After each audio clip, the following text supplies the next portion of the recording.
السلام عليكم ورحمة الله وبركاته.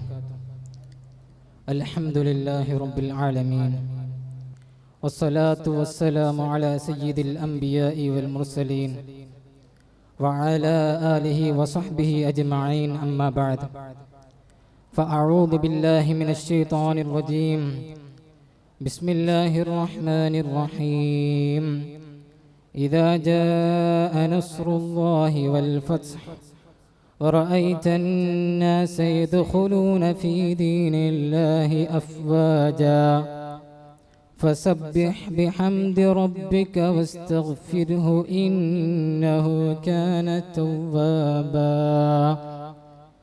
صدق الله المولانا العظيم.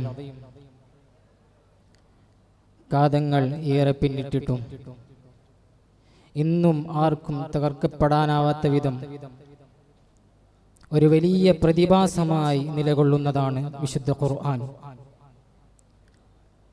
ഒരു സത്യപ്രസ്ഥാനം ആളുകളെ കൊണ്ടും അല്ലാഹുവിൻ്റെ ഭാഗത്തു നിന്നുമുള്ള സഹായങ്ങളെ കൊണ്ടും ശക്തിപ്പെടുന്ന സന്ദർഭത്തിൽ അവർ പോരേണ്ട രീതിശാസ്ത്രത്തെക്കുറിച്ചാണ് വിശുദ്ധ ഖുർആനിലെ സൂറത്തുൻ നസ്ർ അല്ലാഹു സുബ്ഹാനഹു വ തആല നമ്മളോട് വിളിച്ചു പറയുന്നത്.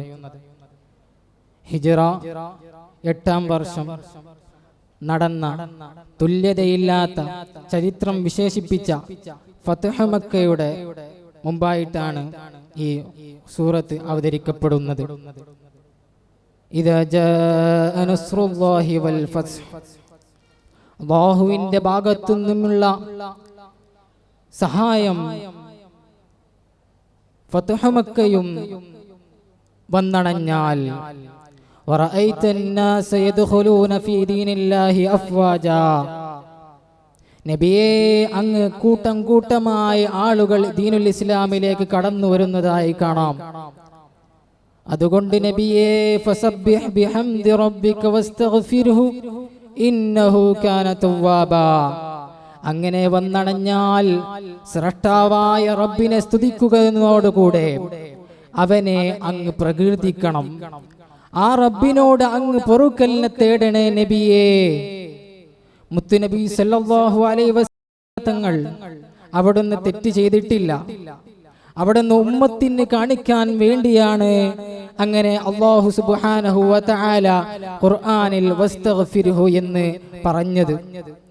അങ്ങനെ ഈ വകയുള്ള കാര്യങ്ങൾ വന്നണഞ്ഞാൽ സ്രഷ്ടാവായ റബ്ബിനെ സ്തുതിക്കുന്നതോടുകൂടെ അവനെ അങ്ങ് പ്രകീർത്തിക്കണം നബിയേ. ശത്രുക്കളുടെ ആക്രമണങ്ങളിൽ നിന്നും എങ്ങനെ രക്ഷപ്പെടണമെന്നായിരുന്നു ഇതുവരെ ഉണ്ടായിരുന്നത്. ഇനിയുള്ള കാലം അതല്ല നബിയേ. ഇനി പ്രതിരോധ ചിന്തകളിൽ കുറെ സമയം കളയേണ്ടതില്ല നബിയേ. ഇനി ആരാധനകളിൽ മുഴുകണം എന്ന് മുത്തുനബി സല്ലല്ലാഹു അലൈഹി വസല്ലമ തങ്ങളോട് അല്ലാഹു സുബ്ഹാനഹു വ തആല കൽപ്പിക്കുകയാണ്. പരിശുദ്ധ ദീനിന് ഇസ്സത്തും അഭിമാനവും വന്നതിന് ശേഷം നമ്മളോട് കൽപ്പിച്ചത് ആരാധനയിൽ മുഴുകുവാനാണ്. പക്ഷേ അത് നമ്മൾ മറന്നുപോയി. ആരാധനയാണ് മോക്ഷത്തിന്റെ മാർഗം. അതല്ലേ ബഹുമാനപ്പെട്ട ഇമാം ഫഖ്റുദ്ദീൻ റാസി അവിടുത്തെ തഫ്സീറുൽ കബീറിൽ പറഞ്ഞത്, ഇദാ തമ്മ ശൈഉൻ ബദാ നഖ്സുഹു, ഒരു വസ്തു പരിപൂർണതയിൽ എത്തിയാൽ അതിന്റെ ചേറുകൾ വെളിവാകാൻ തുടങ്ങും എന്നുള്ളത്.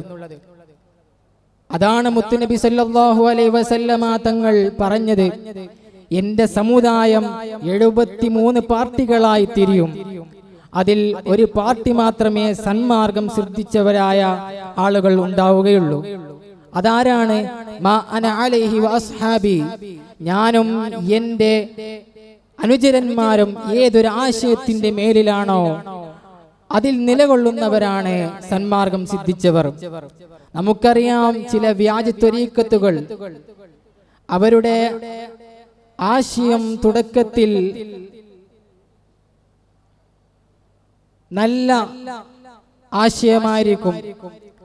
അങ്ങനെ അള്ളാഹുവിന്റെ പക്കൽ നിന്നുള്ള സഹായവും ജനങ്ങളുടെ പെരുപ്പും കാരണം അവരുടെ ഹൃദയങ്ങളിൽ വല്ലാതെ വ്യതിയാനം സംഭവിക്കുന്നു. അങ്ങനെ അവർ എല്ലാമായി എന്ന തോന്നലിൽ അവർ എത്തിപ്പെടുന്നു. അങ്ങനെ അഹങ്കാരികളായും അസൂയാലുക്കളായും അവർ മാറുന്നു. അങ്ങനെ തുടങ്ങിയുള്ള ഉദാഹരണങ്ങൾ നമുക്ക് എമ്പാടും അറിയാം. അതുകൊണ്ട് അവിടെ എല്ലാം അള്ളാഹു പറഞ്ഞതുപോലെ നമ്മളെല്ലാവരും വിനയാന്വിതനാവണമെന്നാണ് ഇവിടെ ഓർമ്മപ്പെടുത്തുന്നത്. അതാണ് വസ്തഗ്ഫിർഹു, നിങ്ങൾ അള്ളാഹുവിനോട് പൊറുക്കലിനെ തേടണം. ഒരു കിബറിന്റെ ലാഞ്ചന പോലും അവന്റെ കൽബകത്ത് ഉണ്ടാകാൻ പാടില്ല എന്നാണ് ഈ സൂറത്തിലൂടെ അള്ളാഹു സുബ്ഹാനഹു വ തആല നമ്മളോട് ഓർമ്മപ്പെടുത്തുന്നത്. അള്ളാഹു സുബ്ഹാനഹു വ തആല നമ്മളെല്ലാവരെയും അവന്റെ കബൂലങ്ങളിൽ പെടുത്തുമാറാകട്ടെ. ഞാൻ എൻ്റെ വാക്കുകൾ ചുരുക്കുന്നു ദുആവസിയത്തോടു കൂടെ. വാഖിറു ദഅവാന അൽഹംദുലില്ലാഹി റബ്ബിൽ ആലമീൻ. അസ്സലാമു അലൈക്കും വറഹ്മത്തുള്ളാഹി വബറകാതുഹു.